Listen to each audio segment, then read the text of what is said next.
This is, Who do we go? Oh my gosh, young JP. Floyd looking like a punk rock star. And who's our man to the right? Dave Ruben. That's Dave Ruben. And this is where? Number 1 Phoebe Street. That would have been the first 2 days that Floyd was in town. Phoebe? Where's that again? Phoebe in Soho. That's like right You near know where the Black University. Bull is? Oh yeah, Where it yeah, used yeah. to be? Yep. Well, the Soho was that street, and Phoebe's Yeah. the next street north. Phoebe's parallel to Queen on the north side. There's Yeah. a school on that street. That's right. Now, I notice now, since they reopened it, that I think the main entrance is now on Soho, but it used to be on Phoebe Street. Because when we were there, we were the only tenants there. The building had been, they were trying to sell it. But Dave had had a studio there a couple of years before, so they knew him and they rented him a studio. And how long had you known Dave before you met Floyd? I met Dave in 1985 when I was renovating 5 townhouses at Richmond and Peter Street. And I used to go to lunch at the Black Bull, which is at Soho and Peter. Well, Soho and Peter are the same street. They're just on the opposite side of Queen. Oh, that's right. So Soho's on the north side of Queen. Yeah. Black Bull just closed recently, right? Yeah, he sold it. That's His crazy. dad died last summer. Oh. What was I going to say? Yeah, I met Dave there. We used to play pool. He was a wicked pool player. All right, maybe we can round him up and play again. All right, I'm gonna stop this one. Jean-Paul Albert, JP Albert, what do you recall that you're good at dates, I think. When did you meet Floyd? Well, I thought it was 95, but Gus said that that show in Ottawa was 96. So it would have been midsummer 96. And it wasn't long after this massive Yeah, Inuit Carvers conference kind of Yeah, thing? Dave was coming back from the conference. And he brought Floyd He with brought him? Floyd with him. Oh. Yeah. And now, and where were you living at the time? I was living in one of the units in that building. Oh, was that your like residence as well as studio? Oh, yeah. Okay. My residence was an 8 by 8 foot steel safe with a 8-inch or 10-inch door, steel door. Did you sleep I slept peacefully? very soundly. And now, it was also a studio space? Oh yeah, this building was like the building. And Aye. there was 30 or 40 units in there. And at the time, what was your connection to David Ruben Piqtoukun? I was his driver and his sander. All I right. sanded his carvings. And he was based in the city at that time. He didn't live there, but he lived downtown? Where did Dave live there then? He was living with the blonde girl. I can't remember her name. I don't remember where they lived. I think they lived on College Street someplace. Okay. It wasn't far from the studio. And so Floyd arrives, and what did you make of him? When they got there, Dave didn't have any money, so he got me to drive him to Seidelman's, his dealer up at Eglinton and Young. Dealer of what? Inuit carvings. What was his name? Seidelman. It's one of the He biggest had dealers. like a storefront place? He's one of the biggest dealers in Toronto, in Canada. Oh man. All right. I mean, he wasn't much. And he had a storefront at Eglinton and Young somewhere? Yeah, right on, just north of Young, I think it was. On the All right. East side. Anyway, when we came back, Floyd had decided to sweep the floor. And there was a coffee table in the middle of the floor, and I had a carving on the coffee table. It was 3 seals chasing each other in a circle. You had carved it. I had carved it. And I guess Floyd hit it with the handle of the You mop. left him alone in your studio? Anyway. And it ended up in 3 pieces. And he was, when we got there, he was sitting in a corner of the sofa. And I didn't know what was wrong with him. And he was trying to tell me that he broke my carving. I said, Floyd, don't worry about it. Hail fellow, well met. All right. What do you recall of Floyd Kuptana doing his first carvings while you were... Well, his first carvings, he set up his Dremel. He had a beautiful Dremel. He had every bit known to man. He had over 50 bits. And he started grinding stone, and the dust was going everywhere. And Dave was on the other end of the studio. And he had a double fan that when he was using a tool, he would turn the fan to go out, and the dust would blow outside. But Floyd was on the other end of the studio. So Dave looked at me and he said, John, teach him how to use a chisel, because he can't use that in here. So I showed Floyd how to hold the chisel and hit it with a hammer. Now, he loved it. He loved it. He loved the hammer, the chisel. And this is summer '96. Yeah. And what carving had he done before then, to your knowledge? And I guess he'd already spent... Most of them, I think, were bone. I don't think he did many stone carvings, because he had the Dremel. And I don't think Polytech had a lot of stone up there. And, sorry, when he was on the dew line anyway. I'm not sure if he was carving on the dew line. But he had spent time with Dave before that. No. He had spent time with two of Dave's brothers. He sanded carvings for two of Dave's brothers, he told me. Mm-hmm. Abraham, and I'm not sure the other one. Dave has 15 or 17 brothers. Okay. And I think he has 3 sisters. But there's that family's huge. Yeah, you guys are old school. Big number of siblings, you too. And Floyd was... His first carving was a whale. It was about 12 or 15 inches long, and we took it to the Northwest Company, was the name of that company. He used to buy all the carvings. Is this Seidelman or someone else? No, Northwest Company. Like Look literally? up the Northwest Company. That was the biggest. They had 250,000 Inuit carvings. Oh my God, okay. They were up at the airport. But they went out of business, I think in the 2000s. I don't know if they lost their place at the airport or what, but the name of the company was Northwest Company. Okay. You say they gave Floyd $70 for that first, what'd you say it was, a whale? Yeah. Okay. He said, that's in the previous video. Now I'm gonna show you a bone carving, but we have no idea when, and we're not entirely sure it's Floyd, but we think it probably is. Because you said... Where did you... We don't know. You got that? It's not bone? Yeah, it's vertebrae, whale vertebrae, but... It's Floyd, all right.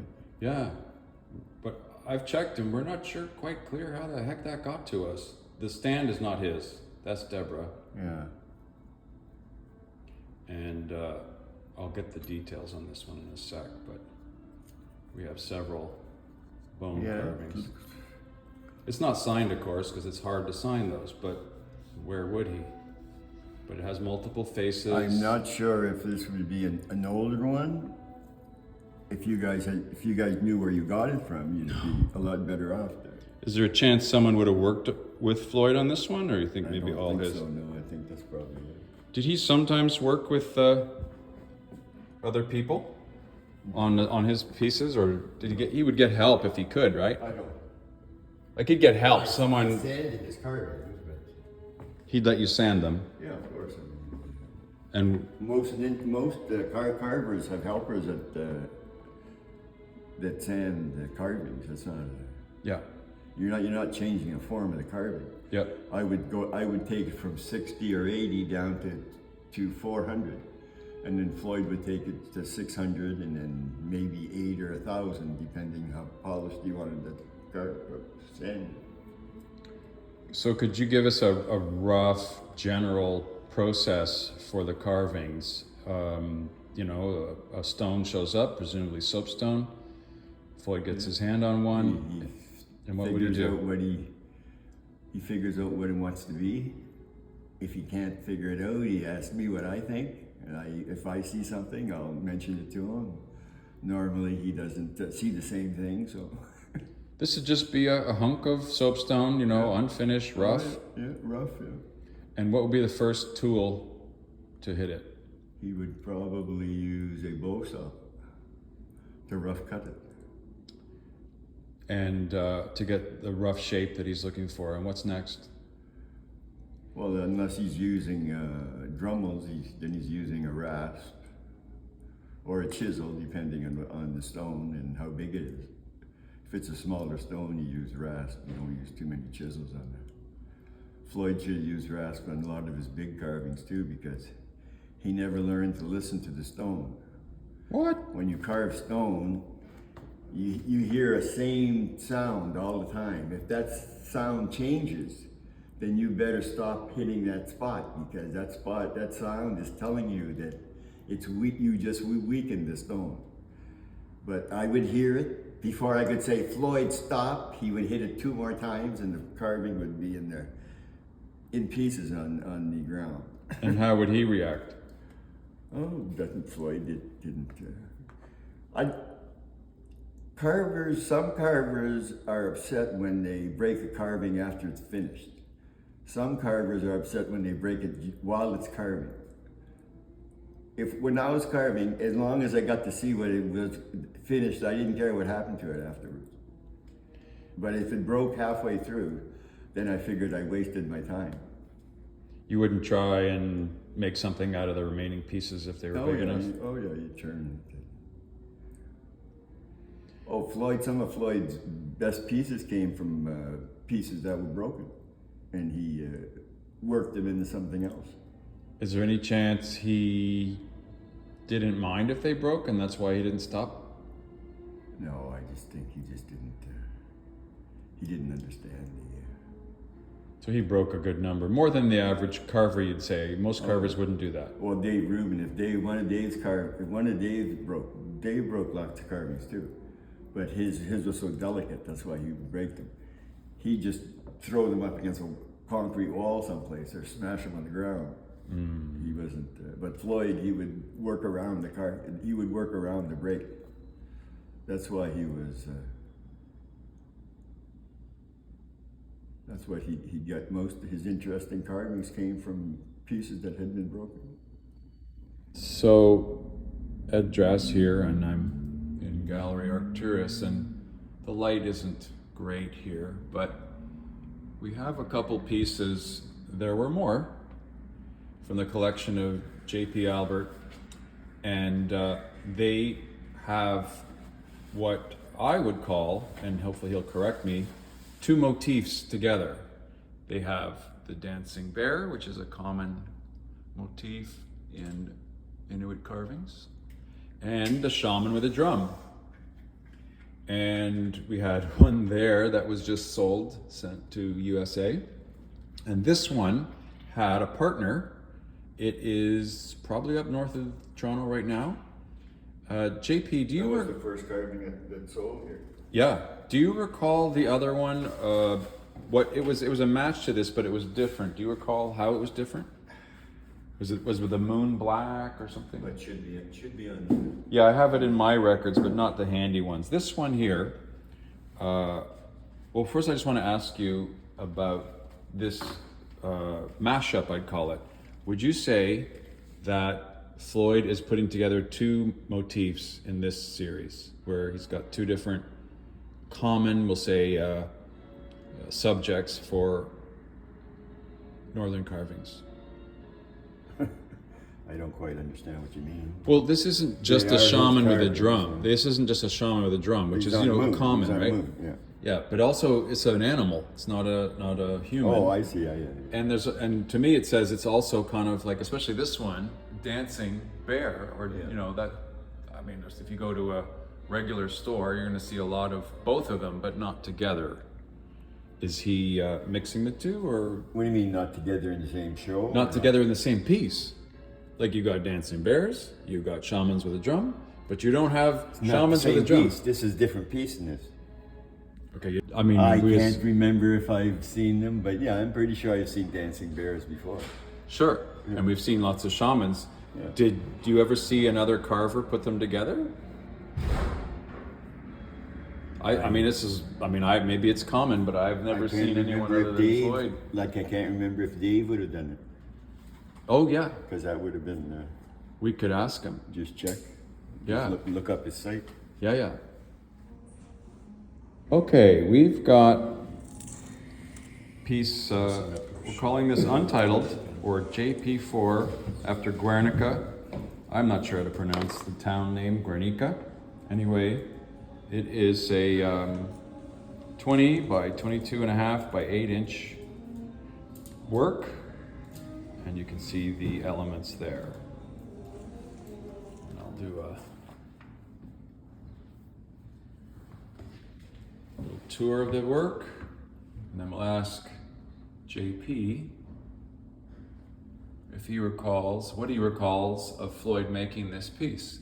And there's a few extracts, segments of the original work, of the Picasso work, that I believe Floyd was inspired by. How do you recall the creation of that piece and the creating of it? You have a video of it. Yes, you sent us an early video of Floyd working on this piece. Now, was that the video that had the whole sound effect to it, or did it stop halfway? I think that might be the one where we didn't have all the sound. Well, Melanie has the one that goes all the way through. Oh, okay. I found it on Melanie's site. Oh, okay. So yeah, So I'll make sure she sees this. Here, Floyd Gus will probably have to adjust the sound to it a little bit. Okay. But it tells the top part. It shows. I didn't realize the right side here. He thought that looked like an eagle. I'm not sure how he got that, but there was another mouth here. This was a mouth, and this here was a mouth. But he had carved this, the back part of this was so small, it was like the size of my finger, and the front part was about that wide. And there's no way, I said, Floyd, there's no way you're gonna be able to sand that and it stay alive. It's gonna break. And it did break. So then he sanded it out and he made more one of these. And we also have a video of this. The making of the base. Yeah. Because I had taken a picture of it, I guess, before he started. I had taken a video of it, I thought, but it turned out I hadn't turned on the camera. So I talked to him about it, and he. So you have a whatchamacallit on that too. Okay. So if you're going to make this into something that they show in the room, is that what you're going to do? At this point, I hadn't thought of that. That's a good idea. This is more for documenting. This is because there's several Floyd fans who would they're like, one guy said he's a sponge. He just wants to know all about the works. And also just to get fill in blanks of things we don't know. And you worked with Floyd, and a lot of us just barely, maybe some folks only met him once or twice, if at all. Floyd showed up to carve a couple of days ago.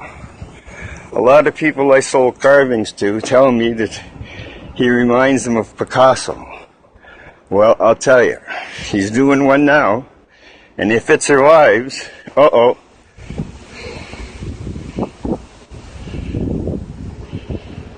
might have almost lost it there.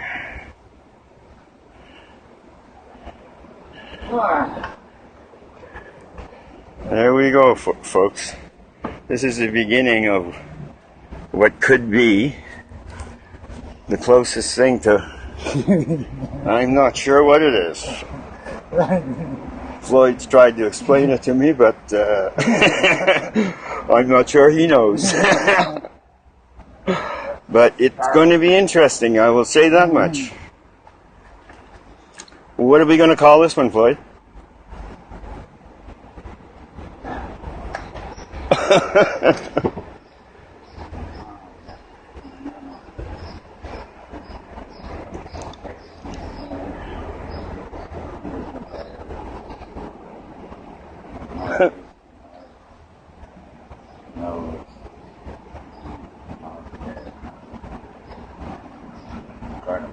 eagle. Can you make an eagle? Yeah. An eagle. Can you make an eagle there? I'm not sure if there's an eagle there or not, Floyd. If you see it, you can make it, I'm sure. Right there. All right. Give him a little tilt this way, let's see. Oh yeah. Eagle already there. You got an eagle already there. Look. Oh, it's there. I can see an awful lot of sanding in this one, Floyd. Good. An awful lot of little pieces that are going to have to be. This is not going to be like this one over here. No. Here, hang on to this. Oh.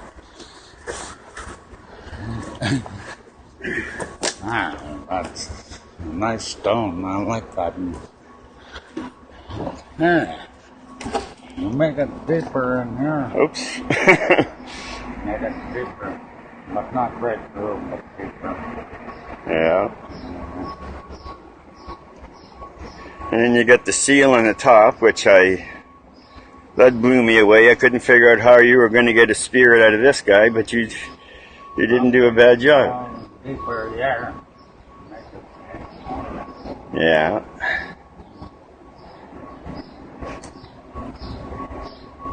Well, I'm going to go try to find us a vice. Okay, folks, that's it for Floyd Kuptana at the studio. Not much of a studio, but took me 3 days to clean it. So you can imagine what it looked like before. All right, over and out. How do I turn this off? What?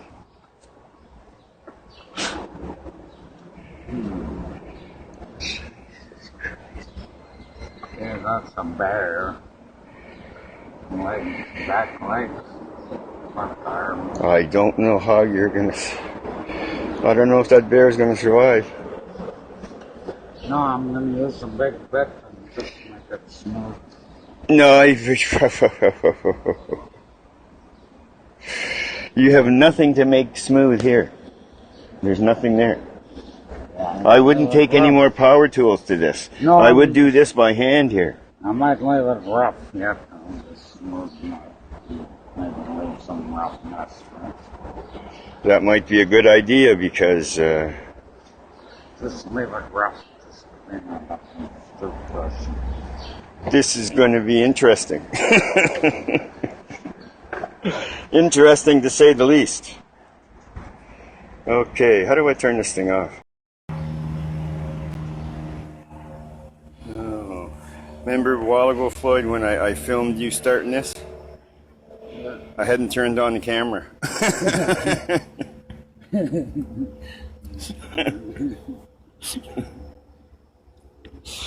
So I guess people aren't going to get to see what it looked like before. Oh, well, we'll give him a tour now while you're cleaning up the eyes. Here we are. This is, well, we're not quite sure what it is yet, but we'll find a name for it somewhere. You got a name for this guy, Floyd? No, not yet. Not yet, eh?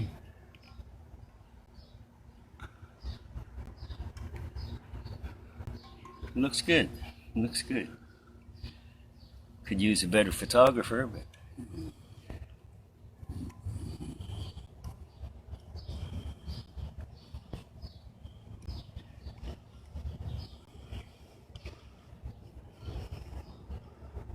I can barely see what you're doing. Unlike you, I can't see anything close. Believe me, you're far better off to be the way you are as an artist. You want close vision. I don't have that anymore.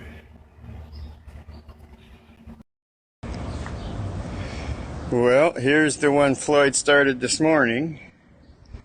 I thought he was doing a separate carving, but it turns out he's going to turn this one into the base for the big mask, which is a great idea, because then I don't have to go to Sculpture Supply and buy more stone. It's a long way out there, and tomorrow's going to be hot. But this thing is interesting. Seems to be, looks good with the mask on it. He'll throw some eyes in it tomorrow. He wanted to work on the Picasso one today, but he was drinking, and I doubt it's going to survive when he's sober, let alone when he's drinking. So, might be a while before he finishes that one. Well, we'll see what this one turns out like. Anyway,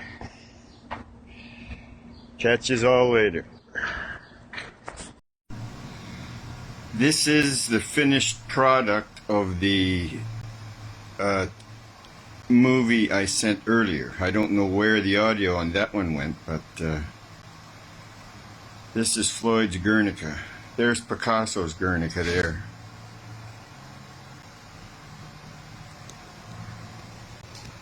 The bottom part is what he would have probably stuck to if he hadn't gone to the segregated schools. It's very naive. And this is the creation of a man who spent 12 years in a segregated school system.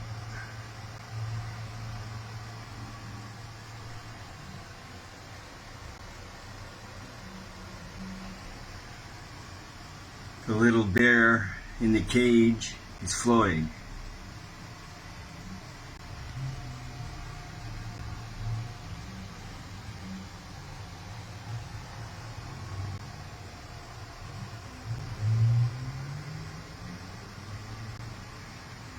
Just wanted to show it. Bye.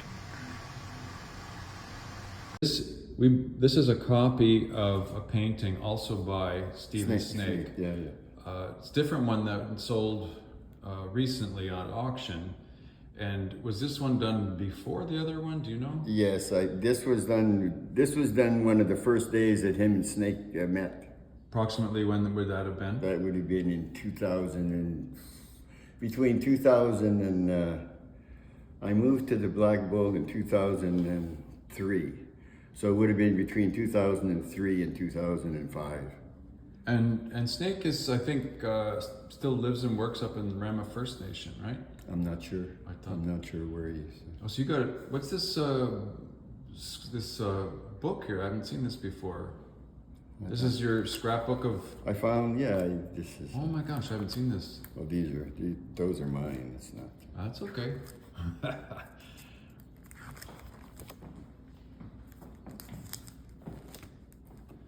wow. Okay. This is various travelings and wounds from carving. This is what's her name? Not Chipmunk.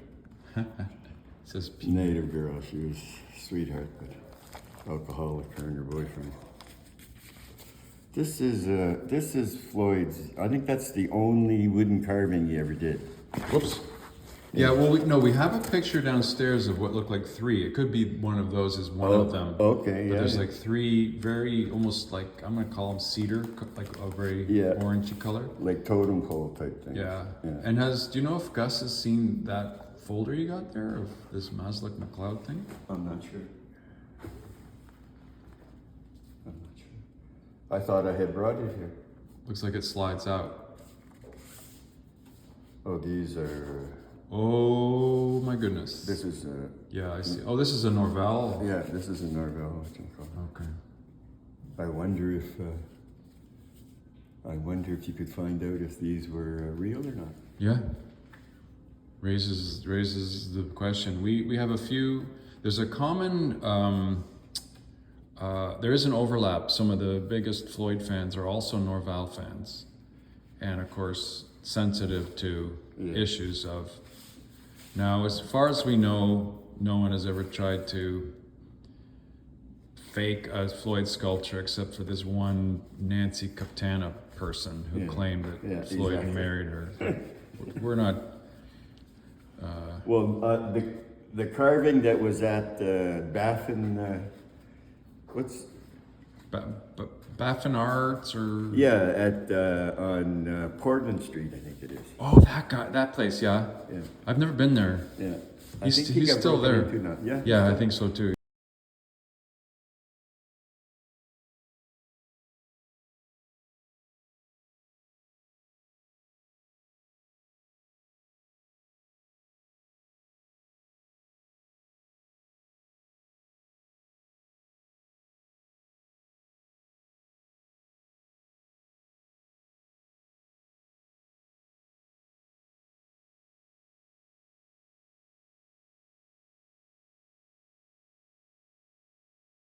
Okay. Let's start with Untitled JP1 with Little Spirit. And JP, if you can tell us about this piece. This Floyd called his aunt in Polituck one night, and the next day she had told him that the freezer was no longer working. When was this? The natural freezer was no longer working. The That natural would have freezer. been 2008. And here Floyd is asking the world, he's reminding the world that without animals, human sperm would not survive. There would be no humans without animals. So you have to take care of the animals.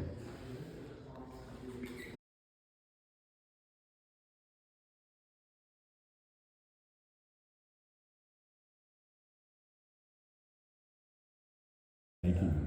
It says Harvest Gold Alabaster Mask. Yeah, it's from... The eyes are Italian alabaster, the teeth are moose antler, and the little guy is black African pearl. How would he have gotten that stone? You'd have to ask Ness that. Okay, we'll get Glenn Ness in here. So this one is, now we are talking about a piece we're calling Untitled, or JP7, with antler bone and an inlaid Inukshuk. And you can see the details there. Oh yeah, we'll come around the back. Remember? Come back, there's this red. Oh, Look what he's done here. He's inlaid this. What do you think he's inlaid it with? that's pipestone. Those are big pieces, and then that's probably what the eyes are. And then I found my tools in the pipestone. what do you mean you found them? Well, I remember I was looking for the pipestone to fix that what Gus is carving, Yeah? and I couldn't find it. I looked for 3 weeks for that carving. I went to 3 different places. And finally I found it. It was in the storage area, but I was looking for the wrong container. I was looking for a 10-inch container by 32 inches, but it was actually in an 8-inch, about an 8-inch container. So I found all the tools that he used and Are you the serious? pipestone. Yep. So I'm curious about some of these details here. So he's inlaid, is that metal, do you think, in this Yeah, case? yeah. What, he would do that fairly frequently. Yeah, well, they did that. The Inuit did that. What was that called? They had a word for that. And a Inuktitut word?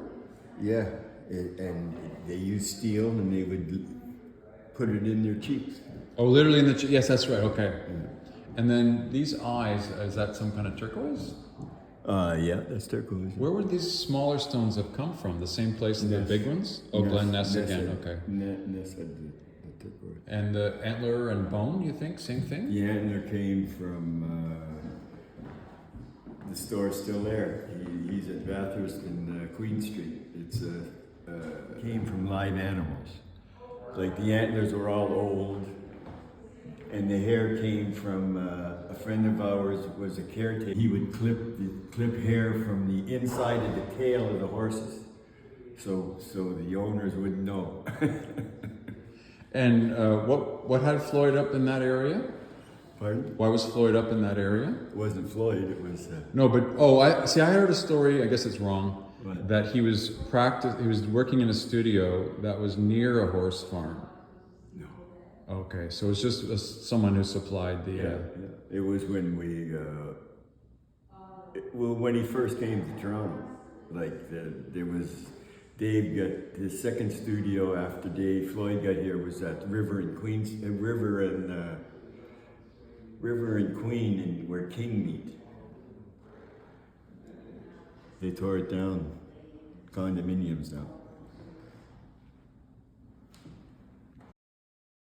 So we're going to look at Untitled, or JP3, on petrified wood.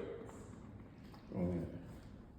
Of course, we don't encourage touching, but since this piece belongs to JP, he can do what he wants. And we're going to ask him, what are the eyes made of?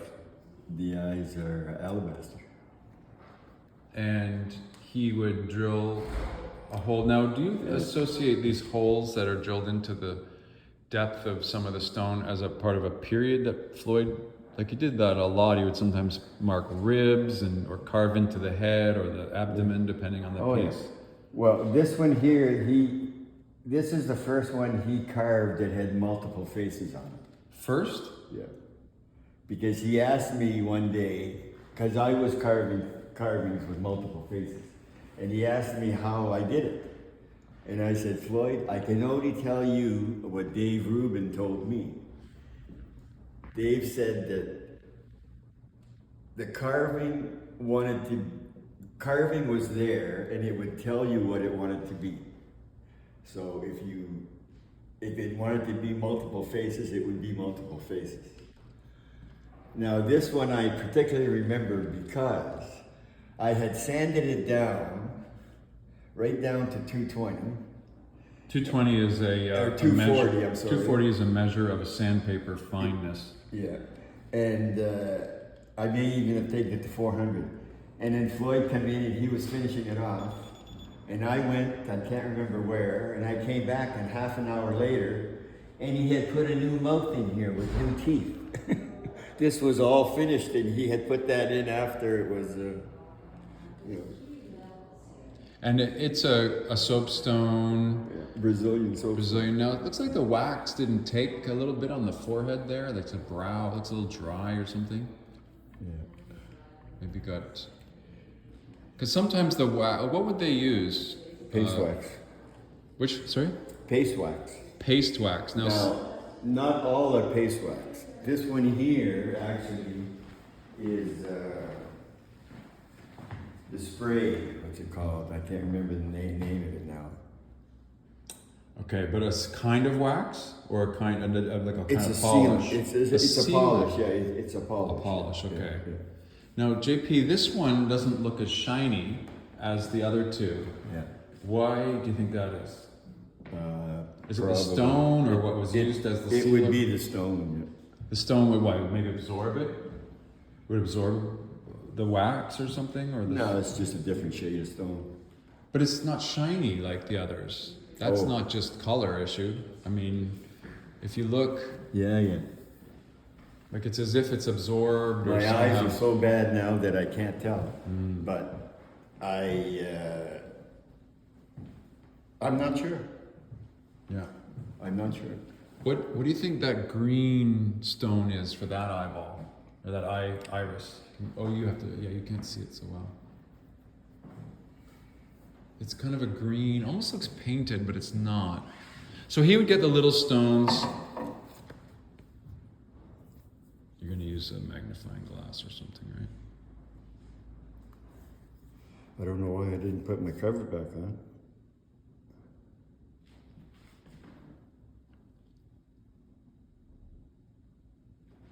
Let me see if I can tell what this is.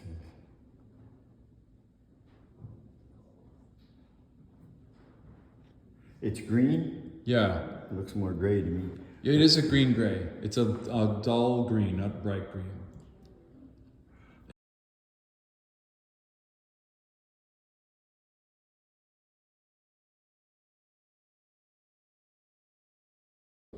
We are talking about a piece known as Untitled, JP2, Faces in Pink Soapstone. And we have it marked as pink Yeah, BC steatite. You shouldn't have soapstone there. It's steatite. There's no such thing as soapstone. Well, in the actual formal description, we call it steatite. But sometimes, because Floyd wouldn't really name his pieces, correct? And so we just sort of called each entitled, numbered them from your collection, and then something that will help people remember. But Floyd didn't usually name a piece, right? No. But this piece is named. Oh, well. This is called in honor of our ancestors. Oh, okay. He came to me one night and he asked me if I knew anything about his ancestors. I said, Floyd, the only thing I know about your ancestors is what I read in a book from a Danish, whatchamacallit? Explorer, anthropologist. Explorer, yes. Like we're talking hundreds of years old kind of thing? Well, he spent a year with the Inuit. I think it would have been Floyd's father's side of the Arctic in the early 20th century. And the only thing I remember about the book was that it was the eldest son's job to take the elders that could no longer feed, that they could no longer feed them because they were too sick to eat. And the eldest son would take them to the edge of the ice and he would sit with them until they passed and they fell into the ocean. Mm. And they became food for all the creatures of the fish, sea. That's right. That fed the Inuit afterwards. So it was. Now, pink BC steatite. It's from BC. It's unusual, at least for Floyd's works. Presumably, it's harder to get. Yeah, we only got it once, and I'm pretty sure it was Glenn that sold it to Maslack. And I got the stone from Maslack when I went to Maslack and McLeod one day. So you got the rough stone from Maslack McLeod, brought it home to your studio, and turned Floyd it over was to carving. Floyd was carving there at the time. Yeah. And this one was carved actually in 2008, and it was carved at 296 Queen Street West behind a clothing store. Because I was living at 298, which was the Black Bull, and they didn't have a backyard. So I went next door to the lady who owned the clothing store, and I asked her if we could use her backyard for a few carvings. And she said that we could. So Floyd gave her a little, it was probably an 8-inch bear. I can't remember if it was a stand. I think it was a walking bear he gave her. I stopped by there a couple of months ago to see if she was still the owner of the store, but it's a new owner, so I couldn't get a picture of the carving. can you come around here just a little bit on my side and tell me what you recall about these dimple-y things sometimes that Floyd would do? Yeah. Is there, do you remember anything you'd ever say, or did you guess what he was doing here? Just a texture thing. I may have known, but I can't remember what. Yeah, they do recur. Unfortunately, it makes you really want to touch them, but don't touch the sculpture, okay? I'm teasing. It's your sculpture, and we thank you for letting us show it. But here we get a lot of people wondering about the base. Where the heck? The base it comes from the Caribbean someplace or Florida. I can't remember. It came. There was a hurricane back there in, I think it was the early 2000s, or I'm not sure of the year, but it knocked down all the trees that this is carved from. And so the natives of that island carved these benches out of it. So it's it's a stool. It's like a bench. It's a bench to sit on. Fantastic. And like the original base to this, I have one at home. But the original base to this is in my sister's garage.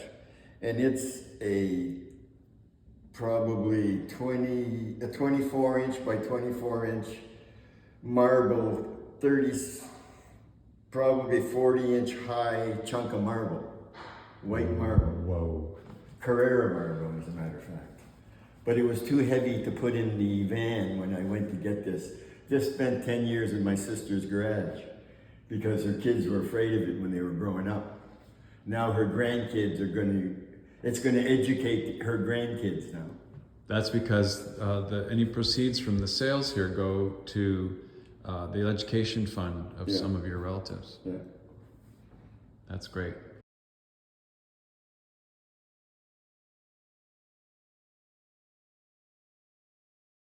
We have a few Italian crystal alabaster. Now this is an old sheet, so I don't have a name and number for these. And right now the little guy, he was 4.5. 1 sec, sorry. He's in storage, and then the Nukshuk face, that one has just been sold and it's going to USA. But this big guy, this 10-inch, 13 by 5 bear, Italian crystal alabaster, with the light shining through. What looks And like the spirit face inside the carving. what? There's a face inside that carving. Oh my gosh, the light is really amazing right now. There's so many. Oh, and there is a face on the back. Sorry. Well, no, there's a face. There is. The carving. Okay, I understand that. Inside No, the I understood you. But there's also a yeah. face on the back, Yeah, on his yeah, back leg. yeah. So, unfortunately, the camera. Very sorry about this, but the camera seems to want to be sideways, and I can't do anything about it. Oh yeah. So, what do you recall about the creating of this piece? I just remember that when you stick it in the sunlight and you look inside of it, there's a face inside the body of the carving. Do you recall Floyd discovering that, or him saying anything about? Well, I think I pointed it out the first, but yeah, he saw it.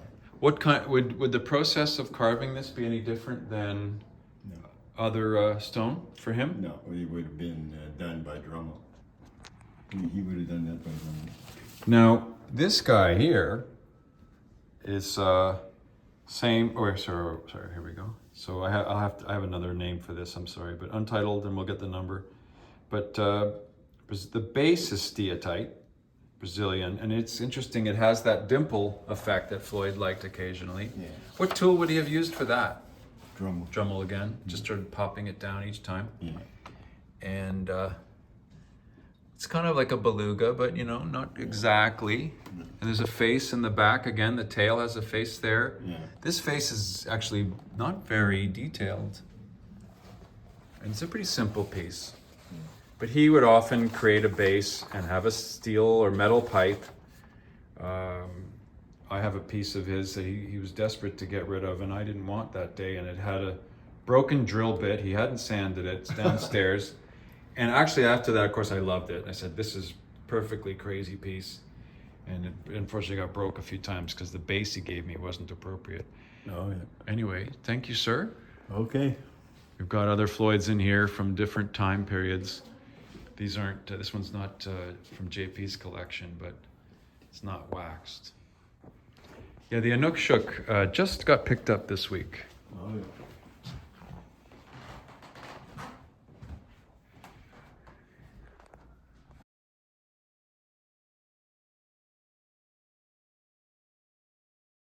We are looking at two pieces, two boats.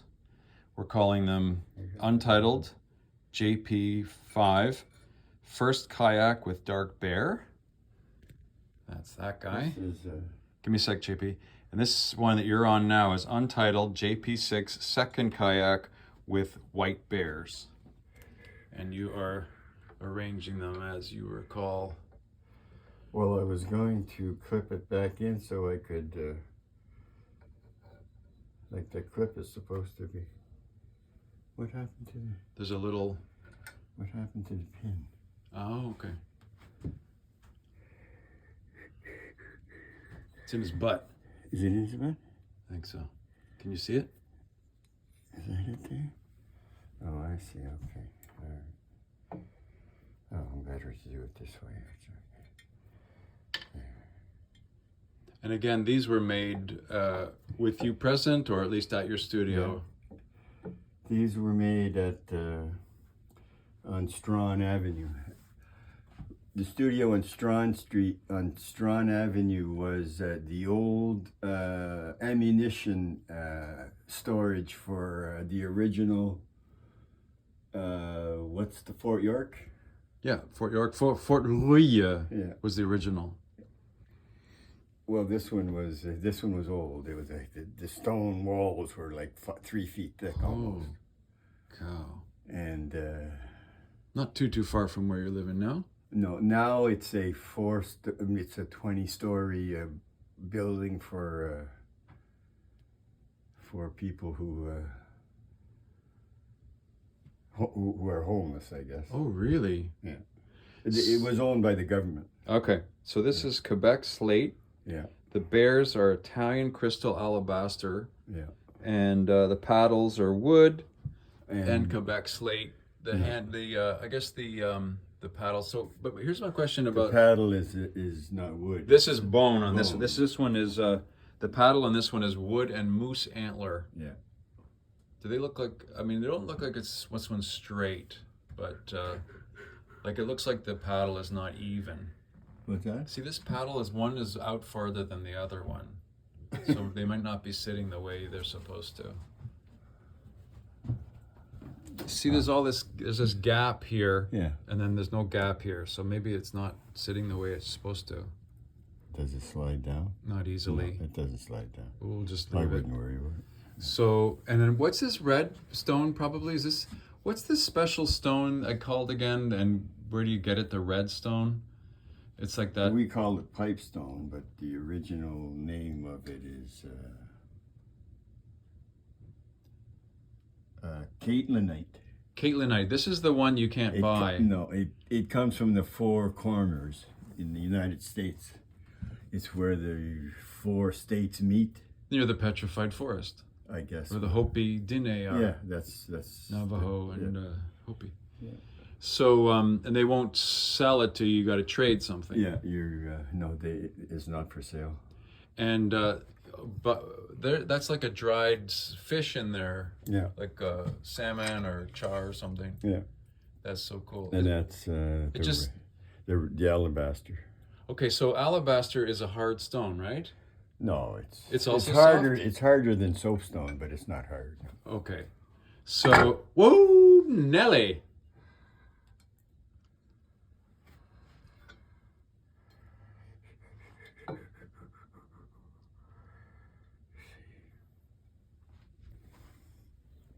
Okay. Now He's okay. this here, that goes that far. So I don't understand.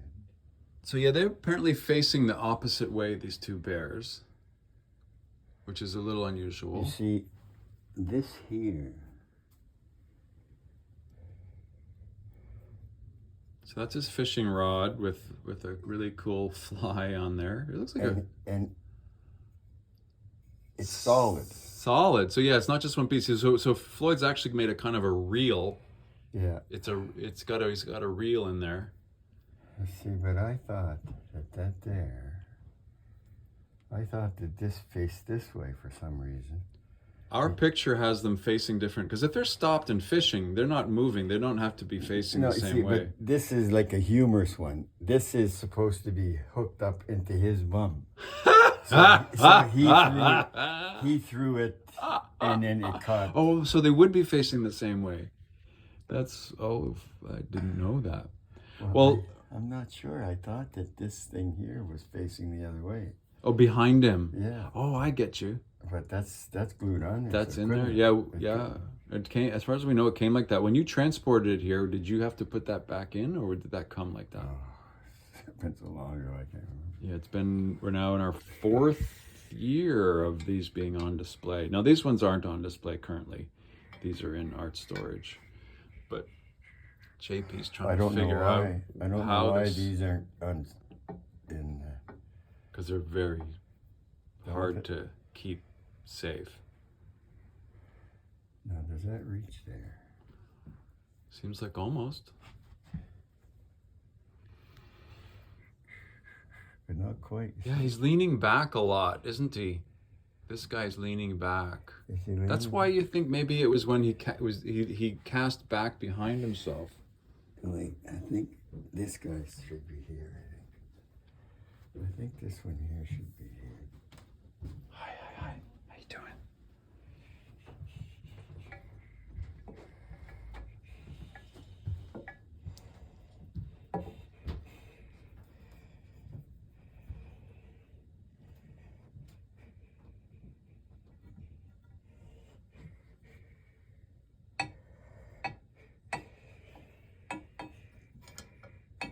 He was really leaning back the other way, like really leaning back. Huh.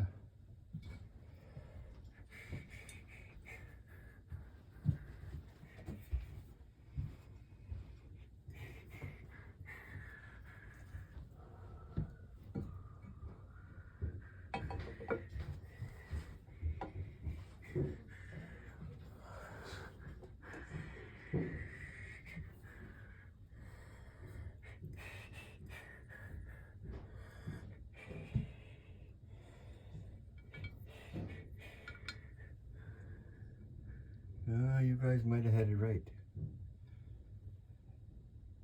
Yeah, you had it right, because this is too far to here. Mm. It won't go there. Won't fit in that one? No. They look the same size to me, but Yeah, I guess but not. It's not, this one here is Oh, he's closer, got see? two. Oh, he's got two of them there too. Yeah. Why has he got two? Good question. That the one looks like it does oh, go I deep. see. The one in the middle is for the hook. The hook. Yeah, the one in the middle is for the But hook. how do we get it to reach? It doesn't look like it's been shortened or anything. No, it doesn't. So this little guy is supposed to fit in the other ones. That's right. Took us. Okay, you got it. Make sure there you go. Or How? it'll reach this way. It'll reach if we face them that way. See, the Quebec slate is also a soft stone. It's harder than alabaster, actually. So if we have 3 grades, we've got soapstone or steatite. Brazilian steatite is the softest. Is the softest, yeah. Then comes the alabaster, Then and then comes the the Quebec slate. And then the Quebec slate. Yeah. And these guys are. This slate is probably the same as we have under Toronto, because Toronto fit. That doesn't fit. How can that? Because this guy's definitely reclining. His posture, the way his feet are. Going backwards. He's not. Well, he is hanging off there. Is it possible that he should be leaning forward? Well, He can't. he can't lean forward. The hole is drilled in such a way. There's only one hole there. There's only Yeah, one hole. and it's not changed. There's only one And there's hole. only one hole in the seat, right? And there's only one hole there, and that one there can't go there. It's got to be facing this way because it's the only way it passes this. So, let's see. Seems like it's too far forward. Yeah, I don't know. Yeah, there's no holes in the feet. Oh, that's what that's I keep thinking. Do we have a year on this one? I have to check. This was done in 2008. Okay. Both of them together. Did he ever do any others like these guys? What, boats? These kind of boats? He's got a few boats. Well, okay. I meant like kind of like this, because yes, he has done lots of boats where often he'll put like a sail and a Canadian flag just to bug his fans. Yeah. And Well, I mentioned to him his father came. I found out his father came from Alaska. what? His father was an Alaskan Indian. And I think that's where the kayaks, I think they were the people who invented kayaks. Okay. I don't know if Piqtoukun had kayaks. I remember him describing I think it was him who described to me there's a different word for a 2-person boat. Oh, then the 3-person. And a one. And this one's funny, so there might be some purists who would complain, but we'll let them comment. This is just great. Thank you, JP. This has been really appreciated. We'll keep amassing details and learning and passing along the info. And by the way, that painting downstairs that we got mixed up with Floyd and Snake. Okay. Right? I didn't mean to say that Floyd couldn't have gotten inspiration from Snake. That's probably where Snake probably taught him how to form a painting, right? Because a couple that I have that Floyd did earlier, there's no form to them. Earlier meaning 2000, like right around early 2004 to 2005. So he would have tried a little bit of painting, but nothing. And you remember the one piece that I showed you that it doesn't look anything like anything? Yeah. Remember the lady that did the interview? You mean the outsider art one or something else? No, when we had the interview there the other day. Oh, on the video? Lady, yeah. The lady who had interviewed Floyd dozens of times. I think Renal. Yeah, I'm going to say her name wrong, but we'll get it. Yeah. Where was I going with that? She had I think the confusion was when Floyd started painting, what was the painting of him? And there was some talk that he had helped a painter early on. Yeah, and she said that his first paintings were abstract, and they didn't go anywhere. Mm-hmm. Well, that painting you have a picture of it. Okay. It's at home someplace, but I can't find it. That's identical. That's the one. Remember the back of it we looked at, and it says he wrote in pencil, Floyd Kuptana, Piqtoukun, and then there's another lady's name there. Whoa! Because it was painted over an existing painting. I'll come over and we'll peruse. Yeah. Sedna here. Yeah. So it was called Sedna Accepts Prayers when the gallery got it.